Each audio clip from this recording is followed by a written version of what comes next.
மேட்சிங்கான வேஷ்டி சேலை மற்றும் குவாலிட்டியான ஷர்ட்ஸ் அண்ட் ட்ரவுசர்ஸ் அஃபோர்டபிள் பிரைஸ்லயும் வாங்க மதுரை யாஸ்கோவுக்கு வாங்க. இது தமிழ்நாடு முழுவதும் உள்ள அனைத்து முன்னணி கடைகளிலும் கிடைக்கும். இலங்கை அதிபர் தேர்தல் செப்டம்பர் 21 நடக்க இருக்கு.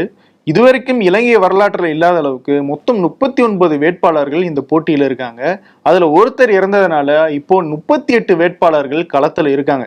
இதுல யாரெல்லாம் முக்கியமான வேட்பாளர்கள், யாருக்கெல்லாம் ஜெயிக்கிறதுக்கான வாய்ப்பு அதிகமா இருக்கு அப்படிங்கறதெல்லாம் பாக்குறதுக்கு முன்னாடி இலங்கையினுடைய இந்த அதிபர் தேர்தல் முறையை பத்தி நம்ம ஃபர்ஸ்ட் தெரிஞ்சுக்கணும். அப்போதான் இந்த தேர்தலினுடைய அடிப்படையை நம்ம புரிஞ்சுக்க முடியும். இலங்கையில ப்ரிஃபரன்ஷியல் ஓட்டிங், அதாவது முன்னுரிமை வாக்களிப்பு அப்படிங்கிற முறையை பின்பற்றுறாங்க இந்த அதிபர் தேர்தலுக்கு. நாடாளுமன்ற தேர்தலை பொறுத்த வரைக்கும் அது வேற வகையா இருக்கு. ஸோ அதிபர் தேர்தலை பற்றி மட்டும் நம்ம இந்த இடத்துல பார்க்கலாம். முன்னுரிமை வாக்களிப்பு அப்படின்னா என்னன்னு பார்த்துடலாம். இந்த ஓட்டிங் சிஸ்டத்தின் படி வாக்காளர்களுக்கு ஒரு வாக்குச்சீட்டு கொடுக்கப்படும். அந்த வாக்குச்சீட்டுல அந்த வாக்காளர் 3 வேட்பாளர்களை தேர்ந்தெடுக்க முடியும். அது எப்படி தேர்ந்தெடுப்பாங்கன்னு கேட்டீங்கன்னா 1, 2, 3, அதாவது 1, 2, 3ன்னு சொல்லிட்டு அந்த வேட்பாளர்களுக்கு இவங்க ரேங்கிங் கொடுக்கணும். 1 அப்படிங்கிற ரேங்கிங்கை பெற வேட்பாளர் அந்த வாக்காளரினுடைய முன்னுரிமை பெற்ற வேட்பாளராக தேர்வு செய்யப்படுறாரு. 2, 3 அப்படின்னு அந்த ரேங்கிங்ல அடுத்தடுத்த இடத்துல வர்றவங்க அந்த வாக்காளரினுடைய அடுத்தடுத்த முன்னுரிமைகள்ல இருக்காங்க அப்படிங்கறதுதான் அர்த்தம். அப்படி இந்த ரேங்கிங் சிஸ்டத்துல நம்பர் 1 ரேங்கை அதிகமா பெறுற, அதாவது 50% வாக்குகளுக்கு மேல நம்பர் 1 ரேங்கிங் பெற வேட்பாளர் அதிபராக தேர்ந்தெடுக்கப்படுகிறார். அப்போ இந்த ரேங்க் 2, ரேங்க் 3 அப்படிங்கிறது எதுக்கு அப்படின்னு ஒரு கேள்வி வருது இல்ல. ஒருவேளை முதல் சுற்றுல எந்த வேட்பாளருக்கும் 50%க்கு மேல வாக்குகள் கிடைக்கவில்லை, அதாவது ஃபர்ஸ்ட் ரேங்க் வாக்குகள் கிடைக்கவில்லை அப்படின்னோம்னா போட்டி 2வது சுற்றுக்கு போகும். அந்த 2வது சுற்றுல டாப் 2 வேட்பாளர்கள் மட்டும்தான் வச்சிருப்பாங்க. அதாவது அதிக அளவுல ஃபர்ஸ்ட் ரேங்க் வாங்கின 2 வேட்பாளர்கள் மட்டும்தான் போட்டியில இருப்பாங்க. மீதி பேரை எல்லாம் போட்டியில இருந்து நீக்கிடுவாங்க.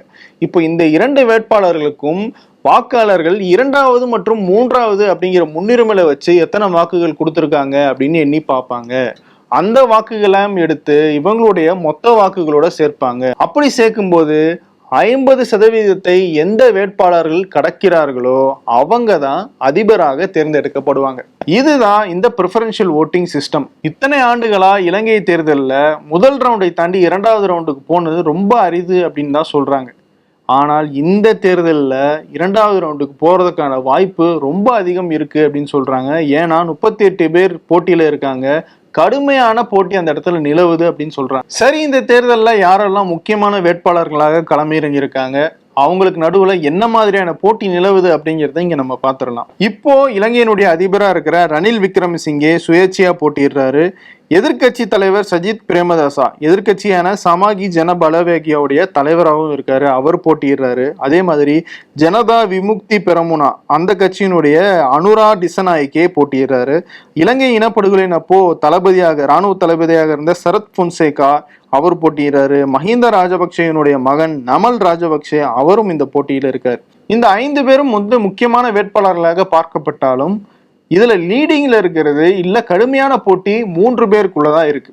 அவங்க யார் யாருன்னா ரணில் விக்ரமசிங்கே, சஜித் பிரேமதாசா, அனுரா டிசநாயக்கே. இவங்க 3 பேருக்குள்ளதான் கடுமையான போட்டி நிலவரதா அங்கிருந்து வர தகவல்கள் சொல்லுது. இலங்கை அரசியல் வரலாற்றை பொறுத்த வரைக்கும் 2 துருவங்களுக்கு இடையில தான் எப்பயுமே போட்டி இருக்கும். ஒன்னு ஸ்ரீலங்கா ஃப்ரீடம் பார்ட்டி, மற்றொன்னு யுனைடெட் நேஷனல் பார்ட்டி. இந்த 2 கட்சிகளுக்கு இடையில தான் எப்பயுமே தேர்தல் போட்டி இருக்கும். இவங்க தான் மாறி மாறி ஆட்சியை பிடிச்சிட்டு இருந்தாங்க. இந்த SLFP அப்படிங்கிற ஸ்ரீலங்கா ஃப்ரீடம் பார்ட்டியில இருந்து தான் பண்டாரநாயக்கே, சந்திரிகா குமாரதுங்கே, ராஜபக்சே சகோதரர்கள், மைத்ரிபால சிறிசேனா போன்ற தலைவர்கள் எல்லாம் வந்தாங்க. அந்த கட்சியில இருந்து பிரிஞ்சதுதான் SLPP அப்படின்னு சொல்லப்படுற ஸ்ரீலங்கா பொதுஜன பெரமுனா. இந்த கட்சியை ஆரம்பிச்சது ராஜபக்சே சகோதரர்கள். அதாவது மைத்ரிபால சிறிசேனா கடைசியா அதிபரா இருந்தப்போ SLFPக்குள்ள இருந்த பிரச்சனை காரணமா ராஜபக்சே சகோதரர்கள் தனியா பிரிச்சு கட்சி ஆரம்பிக்கிறாங்க. அந்த கட்சியும் ஆட்சியை பிடிக்குது. இன்னொரு பக்கம் யுனைடெட் நேஷனல் பார்ட்டி, UNP அப்படின்னு சொல்லுவாங்க. அந்த UNP-னுடைய தலைவராக இருக்கிறவர் ரணில் விக்ரமசிங்கே. இப்பவும் தலைவர் தான். ஆனாலும் கட்சி பெரிய அளவுல சோபிக்கல அப்படிங்கறதுனால தனித்து போட்டிடுறாரு இந்த தேர்தலில். இந்த UNP கட்சியில இருந்து பிரிஞ்சதுதான் இப்போ எதிர்கட்சியாக இருக்கிற SJP அப்படின்னு சொல்லப்படுற சஜித் பிரேமதாசாவினுடைய கட்சி. சஜித் பிரேமதாசா UNP கட்சியினுடைய துணைத் தலைவராக இருந்தார். அங்க ஏற்பட்ட முரண்பாடுகள் காரணமாக அவர் அங்கிருந்து பிரிஞ்சு இங்க தனியா ஒரு கட்சியை ஆரம்பிச்சு அந்த கட்சியை எதிர்கட்சியாகவும் வளர்த்து கொண்டு வந்துட்டார். ஸோ இப்ப பார்த்தோம்னா இலங்கையினுடைய ஒரு ரொம்ப முக்கியமான கட்சிகளா இருந்த SLFP UNP ரெண்டுமே வந்து முடங்கி போயிருக்கு அப்படின்னு தான் சொல்லலாம். அதுல இருந்து வந்த கட்சிகள் தான் அரசியல்ல முன்னணியில இருக்காங்க. சுயேட்சை வேட்பாளர் ரணில் விக்ரமசிங்கே, SJP கட்சியினுடைய சஜித் பிரேமதாசா, JVP கட்சியினுடைய அனுரா குமார டிசநாயக்கே, இவங்க 3 பேருக்கு இடையில தான் கடுமையான போட்டி நிலவிட்டு இருக்கு. 2022 இலங்கை கடுமையான பொருளாதார வீழ்ச்சியை வந்து சந்திச்சிச்சு. அதுக்கு காரணம் அப்போ ஆட்சி செஞ்சுட்டு இருந்த ராஜபக்சே சகோதரர்கள் தான் அப்படின்னு சொல்லிட்டு மக்கள் கடுமையான கோபத்துக்கு உள்ளானாங்க. அது மட்டும் இல்ல, நீண்ட நாட்கள் போராட்டம் நடத்தி ராஜபக்சே சகோதரர்களை அதிகார கட்டில இருந்து கீழே இறக்குனாங்க. கோத்தபய ராஜபக்சே நாட்டை விட்டு வெளியேறினதுக்கு அப்புறமா SLPP கட்சியினுடைய ஆதரவோட ரணில் விக்ரமசிங்கே அதிபராக பதவியேற்றாரு. இப்போ வரைக்கும் அவர் தான் அதிபரா இருக்காரு. இந்த 2 ஆண்டுகள்ல இலங்கையினுடைய பொருளாதார நிலைமைய ஓரளவுக்கு முன்னேற்றியதை தன்னுடைய சாதனையா பாக்குறாரு ரணில் விக்ரமசிங்கே. அதுவே அவருடைய பிரச்சார புள்ளியாகவும் இருந்துகிட்டு இருக்கு. ஆனா இன்னொரு பக்கம் அவருடைய பெரிய நெகட்டிவ் பாயிண்டா இருக்கிறது ராஜபக்சே சகோதரர்களுடைய குடும்பம். இப்பவும் SLPP கட்சி நமல் ராஜபக்சேவுக்கு ஆதரவு கொடுக்காம ரணில் விக்ரமசிங்கே பின்னாடி நிக்கிறாங்க. அதனாலதான் ரணில் விக்ரமசிங்கே சுயேட்சை வேட்பாளரா போட்டியிடுறாரு. ராஜபக்சே சகோதரர்களுடைய நண்பராகவே இப்பவும் ரணில் விக்ரமசிங்கே அறியப்படுறாரு. அந்த பிம்பம் அவரை விட்டு இன்னும் நீங்கவே இல்லை. அதுக்கேற்ற மாதிரி சம்பவங்களும் நடந்திருக்கு. உதாரணத்துக்கு கோத்தபய ராஜபக்சே நாட்டை விட்டு வெளியேறினாலும் 50 நாட்கள்ல அவர் திரும்பி வந்துட்டாரு. இப்போ முன்னாள் அதிபர் அப்படிங்கிற சகல பாதுகாப்போட சகல வசதியோட வாழ்ந்துகிட்டு இருக்காரு. அது மட்டும் கிடையாது, IMF கிட்ட இருந்து நிதியை வாங்கி நாட்டை நாங்க சீரமைச்சேன் அப்படின்னு சொல்றாரு. ஆனா இந்த IMF கிட்ட நிதி வாங்கினதுல இலங்கைக்கு பல்வேறு நெருக்கடிகள் ஏற்பட்டிருக்கு. பல்வேறு சிக்கல்களை இலங்கை செய்தே ஆக வேண்டும் அப்படின்ற கட்டாயத்துக்கு தள்ளப்பட்டிருக்கு. உதாரணத்துக்கு வரி உயர்வு அதன் ஒரு பகுதியாக தான் பார்க்கப்படுது. கடுமையான வரி உயர்வை ரணில் விக்ரமசிங்கே அங்க வந்து அமல்படுத்தி இருக்காரு. எதையெல்லாம் அவருடைய பிளஸ் அப்படின்னு சொல்லி அவர் எடுத்து வைக்கிறாரோ அதெல்லாம் அவருக்கு மைனஸ் ஆகவும் அந்த இடத்துல இருந்துகிட்டு இருக்கு. அதே நேரம் சீனாவோட நெருக்கமாக இருந்த ராஜபக்சே சகோதரர்களுக்கு எதிராக மக்களுடைய போராட்டம் நடந்ததுக்கு பின்னாடி மேற்கத்திய நாடுகளினுடைய தூண்டுதலும் இருக்கு அப்படின்ற ஒரு தகவல் அப்போ பரபரப்பா பேசப்பட்டுச்சு. மேற்கத்திய நாடுகள் விரும்பிய மாற்று தலைவராக ரணில் விக்ரமசிங்கே இருந்தார்னும் கூறப்படுது. அது ஏதோ ஒரு வகையில நிரூபிக்கிற விதமா ரணில் விக்ரமசிங்கே அதிபராக பதவியேற்கிற வரைக்கும் நடந்துகிட்டு இருந்த மக்களின் போராட்டம் அவர் பதவியேற்ற அடுத்த நொடியே இராணுவத்தால ஒடுக்கப்பட்டுச்சு. சோ அப்ப நடந்த மாதிரி இந்த தேர்தலையும் மேற்கத்திய நாடுகளினுடைய தலையீடு இருந்துச்சு அப்படின்னம்னா இந்த தேர்தலில் ரணில் விக்ரமசிங்கே ஜெயிக்கிறதுக்கான வாய்ப்பு அதிகம்னு சொல்றாங்க சர்வதேச அரசியல் பார்வையாளர்கள். அடுத்ததா SJP கட்சியினுடைய சஜித் பிரேமதாசா, இவருக்கு ஏற்கனவே சாலிடான ஒரு ஓட் பேங்க் இருக்கு.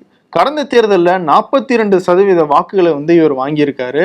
அதுக்கப்புறமா தான் எதிர்கட்சி தலைவராகவும் ஆகிறார். இவருடைய தேர்தல் பிரச்சாரம் எப்படி இருக்கு அப்படின்னு பார்த்தோம்னா, வளர்ச்சி அப்படிங்கிறது பணக்காரர்களுக்கு மட்டுமானதா இல்லாம அனைத்து மக்களுக்கான வளர்ச்சியை வந்து நான் கொடுப்பேன் அப்படிங்கிற வாக்குறுதியை வந்து இவர் முன்வைக்கிறார். அது மட்டும் கிடையாது, ரணில் விக்ரமசிங்கேவால் நிறைவேற்றப்பட்ட IMF உடன்படிக்கையை மறுசீராய்வு செய்வேன் அப்படின்னு சொல்லியிருக்காரு. காரணம், நான் ஏற்கனவே சொன்ன மாதிரி IMF-னுடைய உடன்படிக்கையால சில தேவையில்லாத விஷயங்களை இலங்கை அரசு மேற்கொள்ள வேண்டிய கட்டாயம் ஏற்பட்டிருக்கு அப்படிங்கிறதும் இவர் வந்து ஸ்ட்ரெஸ் பண்ற பாயிண்டா இருக்கு. இருந்தாலும் இவருடைய நெகட்டிவ் பாயிண்ட்ஸா பார்க்கப்படுறது SLPP கட்சியினுடைய முன்னாள் தலைவர்கள், அதாவது ராஜபக்சேனுடைய அரசாங்கத்துல செயலாற்றிய முன்னாள் தலைவர்கள் பல பேர் இவருடைய கட்சியில இருக்காங்க. சோ அது இவருக்கு ஒரு பெரிய நெகட்டிவ் பாயிண்ட்ஸா அமைஞ்சிருக்கு. அடுத்தது ஜனதா விமுக்தி பெரவனா, அதாவது JVP அப்படிங்கிற கட்சியினுடைய தலைவர் அனுரா குமார டிசநாயக்கே, இவர் ஒரு முக்கியமான வேட்பாளராக இருக்கார்.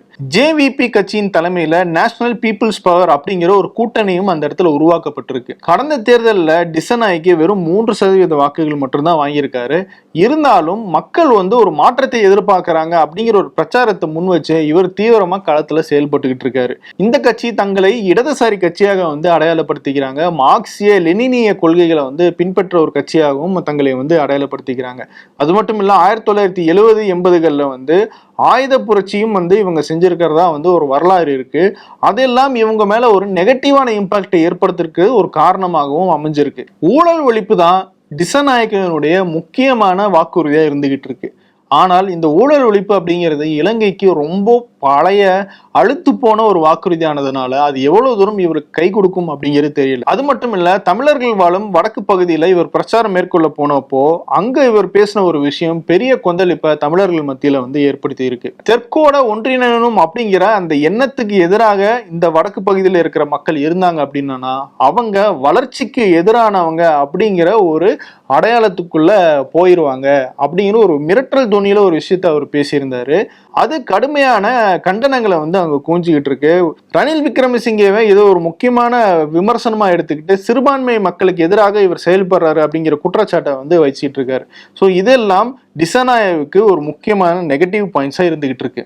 இன்னொரு பக்கம் சிறுபான்மையருடைய வாக்கு யாருக்கு அப்படிங்கிறதும் இந்த இடத்துல முக்கியமா நம்ம கவனிக்க வேண்டிய விஷயமா இருந்துகிட்டு இருக்கு. தமிழர்களுடைய நீண்ட நாள் கோரிக்கையான அரசியல், சமூக, பொருளாதார உரிமைகள் குறித்து இந்த எந்த கட்சிகளுமே பெரிய அளவுல முக்கியத்துவம் செலுத்தல. அது ரிலேட்டடான வாக்குறுதிகள் எதையுமே கொடுக்கல. இன்னொரு பக்கம் ராணுவம் இன்னும் தமிழர்கள் வாழும் பகுதியில முகாமிட்டுக்கிட்டு இருக்கு. அங்க இருக்கிற கோயில்கள் இடிச்சுட்டு புத்த விகாரம் கட்டப்படுறதா வர குற்றச்சாட்டுகள், இது எல்லாமே தமிழர்களுக்கு பெரிய அதிருப்தியை ஏற்படுத்தி இருக்கு. இது சார்பான வாக்குறுதிகள் எந்த கட்சி தராங்களோ அவங்களுக்கு முன்னுரிமை கொடுக்கலாம் அப்படின்னு நினைச்சிட்டு இருந்தாங்க. ஆனா யாருமே அதை பத்தி பேசல.